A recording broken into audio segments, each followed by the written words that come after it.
Israel Hamas के भीतर में जो आक्रमण कर रहा था उसको अभी बढ़ाकर लेबनान के ऊपर भी कर रहा है, ईरान के ऊपर कर रहा है, सीरिया के ऊपर कर रहा है। इस युद्ध को मतलब बढ़ा ही रहा है इजराइल। इस युद्ध को अभी समाप्त करने के मूड में इजराइल नहीं है, जबकि इजराइल के भीतर भी इसी युद्ध के कारण से करीब 1200 जो इजरायली सिविलियन है उसको भी मौत हो चुका है और करीब 77,000 जो इजरायली फोर्स है उस फोर्स को भी मौत हो चुका है इस युद्ध के कारण से। दोस्तों हर किसी के मन में यही सवाल है कि इजराइल को जो करना था वो कर चुका है गजा के भीतर में, लेकिन इस युद्ध को इजराइल क्यों नहीं विराम दे रहा है। दुनिया के जितना भी टॉप लीडर है वो सारे लीडर अब ये कहना शुरू कर दिया है इजराइल को कि अब आपको इस युद्ध को विराम देना चाहिए और जो विध्वंस आप गजा में मचा रहे हो उस विध्वंस को अब आपको रोक देना चाहिए। In Gaza over the past 10 months is devastating. So many innocent lives lost. Desperate, hungry people fleeing for safety over and over again. The scale of suffering is heartbreaking. President Biden and I are working to end this war such that Israel is secure, the hostages are released, the suffering in Gaza ends, and the Palestinian people can realize their right to dignity, security, freedom, and self-determination. En particulier d'opérations terrestres sur le sol libanais. Et donc oui, si on appelle à un cessez-le-feu, la cohérence c'est de ne pas fournir les armes de la guerre. Et je pense que ceux qui la fournissent ne peuvent pas chaque jour appeler à nos côtés au cessez-le-feu et continuer de les approvisionner. Since October 7th, a wave of shocking violence and bloodshed has erupted. The war that has followed the terrible attacks of 1 year ago continues to shatter lives and inflict profound human suffering for Palestinians in Gaza and now the people of Lebanon. I have spoken out about this often and clearly. It's time for the release of the hostages, time to silence the guns, time to stop the suffering that has engulfed the region.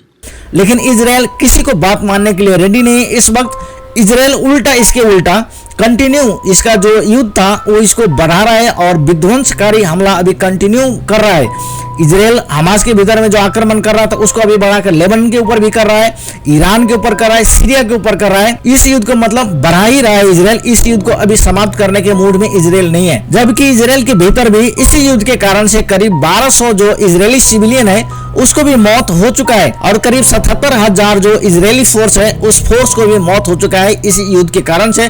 फिर भी Israel इस युद्ध को अभी विराम नहीं देना चाहता है। इजराइल क्यों ये युद्ध लड़ रहा है, इस युद्ध को क्यों आगे बढ़ा रहा है, इस युद्ध को रोकने के मूड में क्यों नहीं इजराइल, यही बात मैं आज इस वीडियो के माध्यम से आप लोगों के साथ में शेयर करना चाहता हूं। तो वीडियो को चलिए शुरू करते हैं। इजराइल क्यों युद्ध लड़ रहा है, इसके लिए इजराइल का जो वस्तु स्थिति है उसको आपको समझना पड़ेगा। इजराइल चारों ओर से अपना दुश्मन से घिरा हुआ है और उस दुश्मन का एक ही टारगेट है, इजराइल को इस दुनिया से मिटा देना, यहूदियों को इस दुनिया से मिटा देना।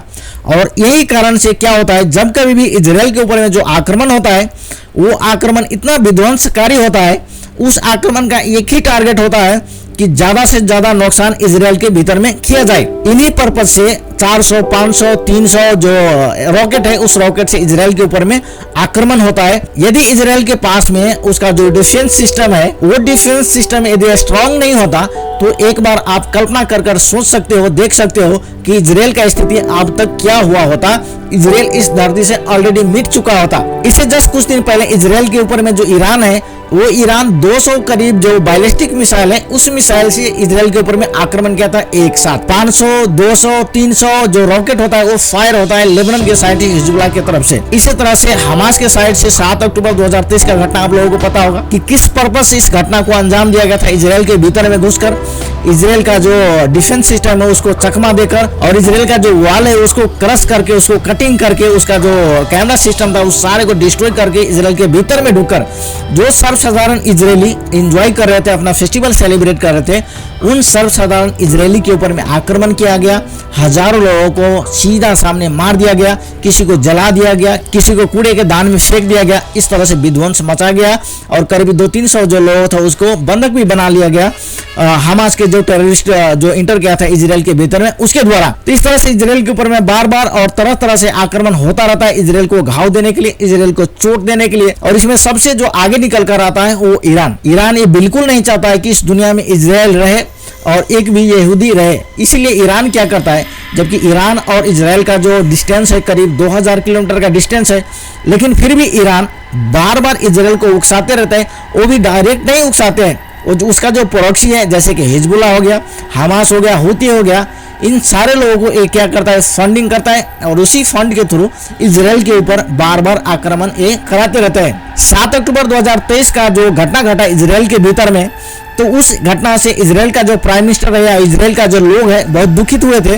और इजराइल का जो प्राइम मिनिस्टर है वो एक उद्घोष करता है, एक अनाउंसमेंट करता है कि इजराइल अब युद्ध का ऐलान करता है और इस युद्ध को तब तक इजराइल अंत नहीं करेगा जब तक इजराइल का जो एनिमी है एक एक एनिमी को जब तक सफाया नहीं कर देता है, जब तक मिटा नहीं देता है। इसी पर्पज से इजराइल का जो प्राइम मिनिस्टर नेतन्याहू उसने इस युद्ध का ऐलान किया था और वो युद्ध आज भी चल रहा है। जो पहला टारगेट था इजराइल का वो था हमास। तो आप सभी को पता होगा कि हमास को किस तरह से इजराइल ने सफाया कर दिया है। उसका जो टॉप लीडर था इस्माइल हनिया, और जस्ट कुछ दिन पहले जो यहया सिनवार था जो टॉप हिट लिस्ट में रहता था इजराइल के, जब कभी भी इजराइल का जो एनिमी था उसके लिस्ट में यहया सिनवार का जो नाम होता था वो टॉप में रहता था। और 7 अक्टूबर 2023 का जो घटना घटा था उसमें भी जो यहया सिनवार था ये मेन था, हेड था। इसी ने उस घटना को अंजाम दिया था, इसी ने उस घटना को प्लानिंग किया था, उसको भी इजराइल ने मार दिया। तो हमास जो मेन टारगेट था इजराइल का करीब उसको खत्म कर दिया है। और जिस तरह से हमास आक्रमण करता था इजराइल के ऊपर में बार बार, उसी तरह से लेबनान के साइड से जो हिजबुल्लाह है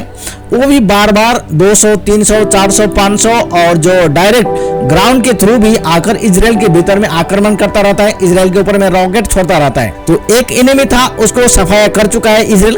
अब इसका जो दूसरा एनिमी है वो है हिजबुल्लाह। अब जब तक हिजबुल्लाह को अंत नहीं करेगा तब तक इस साइड से, लेबनान साइड से जो इजराइल के ऊपर में आक्रमण हो रहा था वो आक्रमण नहीं रुकेगा। इसलिए इजराइल को मानना है कि अब हमास को खत्म कर दिया, इसके लगाते हैं हमें हिजबुल्लाह को भी अंत कर देना है। और इसी प्लान के तहत इजराइल हिजबुल्लाह का भी जितना भी टॉप कमांडर था उन सारे टॉप कमांडर को मार दिया गया है, कभी पेजर अटैक करके, कभी वॉकी टॉकी अटैक करके और कभी एयर स्ट्राइक करके ग्राउंड टू ग्राउंड आक्रमण भी कर रहा है। और वो युद्ध अभी चल ही रहा है हिजबुल्लाह के साथ में लेबनान के भीतर में। और जैसे ही एक खत्म होगा तो इजराइल का जो मेन टारगेट रहेगा वो रहेगा ईरान। तो जब तक इजराइल ईरान के साथ डील नहीं कर लेता है तब तक मेरा ख्याल से इजराइल इस युद्ध को विराम नहीं देने वाला है। चाहे इजराइल के ऊपर में कितना भी बड़ा प्रेशर आ जाए, चाहे वर्ल्ड के लीडर कुछ भी कह दो इजराइल को, इजराइल अभी मानने के मूड में नहीं है। आपको ये भी जानकारी होगा कि इमानुएल जो मैक्रोन है उसने भी ये कहा है कि इजराइल को अभी इस युद्ध को अंत करना चाहिए।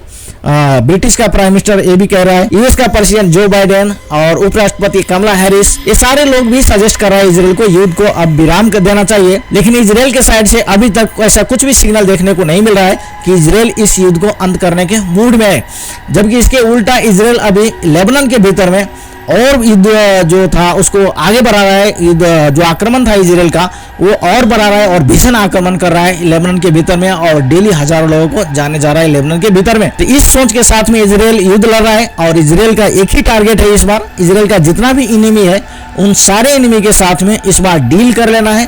और जब तक इजराइल अपने आप को सुरक्षित महसूस नहीं करता है तब तक इजराइल इस युद्ध को विराम देने वाला नहीं है, इस युद्ध को अंत करने वाला नहीं है।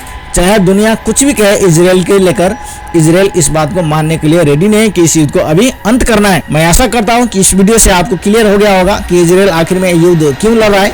अगर वीडियो पसंद आया तो चैनल को प्लीज सब्सक्राइब कर देना। फिर मिलते हैं हम किसी और दूसरा वीडियो में, तब तक के लिए नमस्कार, धन्यवाद।